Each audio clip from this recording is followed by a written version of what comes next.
اعوذ باللہ من الشیطان الرجیم، بسم اللہ الرحمن الرحیم۔ السلام علیکم ورحمۃ اللہ وبرکاتہ۔ تین پیمان۔ انس بن مالک رضی اللہ تعالیٰ عنہ نے بیان کیا کہ میں نے حضرت عمر رضی اللہ تعالیٰ عنہ کو دیکھا جب آپ امیر المومنین تھے کہ آپ نے اپنے کندھوں کے درمیان کپڑوں میں تین پیمند لگا رکھے تھے اور پیوند ہی کو ایک دوسرے کے ساتھ جوڑا گیا تھا، یعنی 22 لاکھ مربع میل کا حکمران جسے اللہ تعالیٰ نے کیسر و کسریٰ کی دولت ساری ان کے قدموں میں رکھ دی تھی۔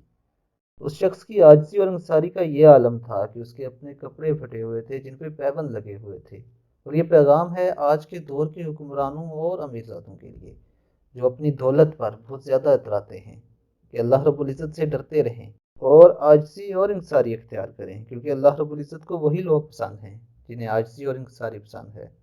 اللہ تعالیٰ ہمیں دین اسلام کو سمجھ کر اس پہ عمل کرنے کی توفیق عطا فرمائے۔ السلام علیکم ورحمۃ اللہ وبرکاتہ۔